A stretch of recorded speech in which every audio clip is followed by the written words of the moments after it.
Welcome to The Explainer. You know, sometimes the road is just scary. Today we're diving into a brilliant piece of storytelling that proves you absolutely don't need giant explosions or superheroes saving the world to create deeply gripping cinema. Sometimes the absolute highest emotional stakes happen going like 10 miles an hour in a completely empty parking lot. We're looking at a script called Love on the Road. On the surface, sure, it's about a guy learning to drive. But if we look at this through the lens of a film director, it is a literal masterclass in how a simple driving lesson becomes this rich canvas for vulnerability, trust, and romance. We're going to break down exactly how this narrative uses physical space, pacing, and tension to map out the beautiful and yet sometimes terrifying journey of falling in love. Okay, let's dive into this. This central logline right here, it is doing a ton of heavy lifting. In just a handful of words, it completely establishes the fundamental emotional stakes for our characters. I mean, think about it. Learning to drive is inherently about taking control, right? It's about moving forward and facing the very real fear of crashing. And here, the writer has perfectly paralleled that physical act of learning to navigate a car with the emotional act of learning to navigate a brand new relationship. The road is literal for sure, but it's also this massive, powerful metaphor for his entire life. So, to really understand this cinematic magic, we're going to track the evolution step by step. First, we'll look at the director's vision, then the tension on the road, followed by the turning point at the lake, the perfect drive, and finally, the cinematic takeaway. Let's kick things off with part one, the director's vision, and how he established the baseline. You know, every great scene study has to start by looking at the very first frame. We've got to see how the director establishes the baseline for our characters before the emotional journey even gets going. So, our opening scene takes place in this quiet, early morning parking lot. We meet Adam, and right out of the gate, the script feeds us these incredible visual cues. His hands are physically shaking, he's whispering to himself, "I can do this, I think." And he playfully, but honestly very truthfully, describes himself as a baby deer on ice. As a director, you absolutely love this stuff. It gives you this immediate physical and emotional instability to work with. As the audience, we instantly get Adam's baseline. He's insecure, he is terrified of making a mistake, and he is entirely stuck in his own head. And this brilliantly illustrates the whole dynamic of our duo. Just look at the contrast in their physical blocking here. On one side, you have Adam. He's tense, he's confined within this little metal box of the car, and he's physically shaking. But then on the other side, Lena appears outside the window. She's unconfined, she's casually holding a coffee, smiling, she's entirely grounded and confident. When she finally steps into that passenger seat, she brings all that warm reassurance right into his super tense space. So the contrast we're seeing isn't just about who's better at driving, it's a direct, visual representation of their internal emotional states. Let's look at how this builds across the narrative. This timeline is essentially the emotional map of their entire journey together. Notice how the literal progression of the day, moving from morning all the way to evening, perfectly mirrors their relationship. They start off with this jerky, really tension-filled morning. Midday hits them with a moment of absolute panic. But by the afternoon, things finally settle into this calm vulnerability, which leads right into a smooth, romantic evening. Every single physical act of driving directly correlates to the evolving intimacy between Adam and Lena. Moving on to part two, tension on the road, or, as I like to call it, the catalyst of chaos. Now, a story can't just be smooth sailing, right? Or, well, smooth driving in this case. Up until now, they've been in a pretty controlled environment, but suddenly, kinetic action forces them into a super heightened emotional state. Step 1. A cyclist darts out into a narrow street out of nowhere. Boom! The pacing of the scene snaps from relaxed to instantly urgent. Step 2. Adam panics. He overcorrects, yanks the wheel hard, and the car spins. It's this rapid, terrifying escalation, an almost crash that totally shatters whatever polite defenses he had left. But look at step 3. This is the absolute magic of the scene. Lena doesn't yell, she doesn't freak out and grab the wheel, she just reaches out, holds his arm, and in this super steady voice says, "Hey, breathe, look at me, you're safe."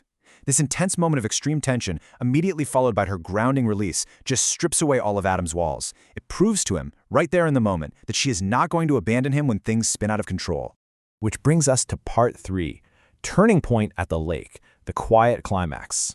That massive adrenaline spike leads us directly into the next scene. And I actually want to slow down our pacing right now to match this moment. Because from a directorial standpoint, this quiet climax is the profound emotional anchor of the entire script.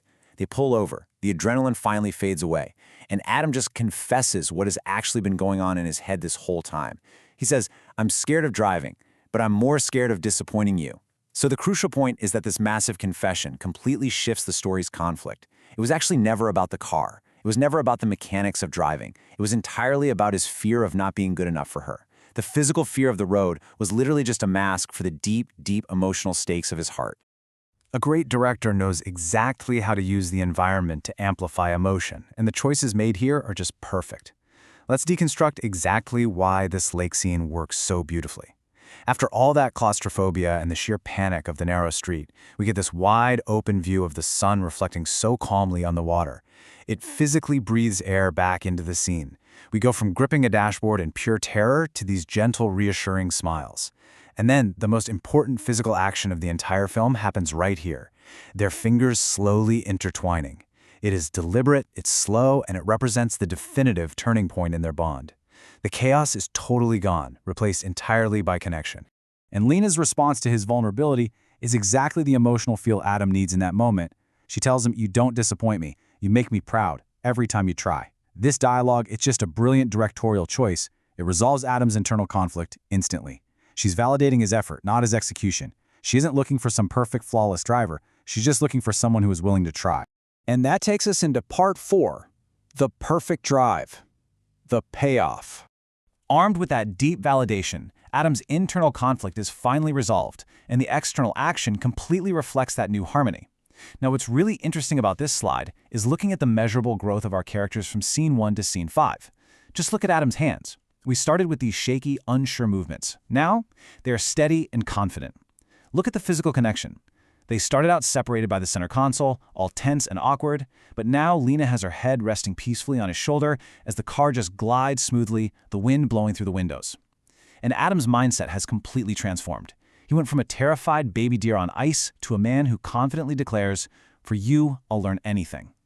His steady hands aren't just about mastering the steering wheel anymore. They literally represent his newfound love and his self-belief. Finally, we arrive at part 5, the cinematic takeaway, a new beginning. So how do you even conclude a story that is so intimately focused on a single car ride? Well, you frame it as a new beginning. The director gives us the ultimate visual payoff here. The camera pulls way back, giving us distance as the car drives off into the sunset.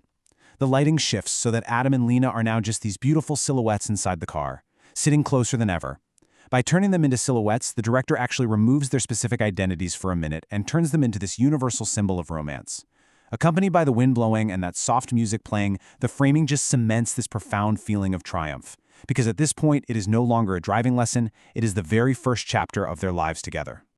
The script offers this incredibly poignant final voiceover to play right over that sunset shot.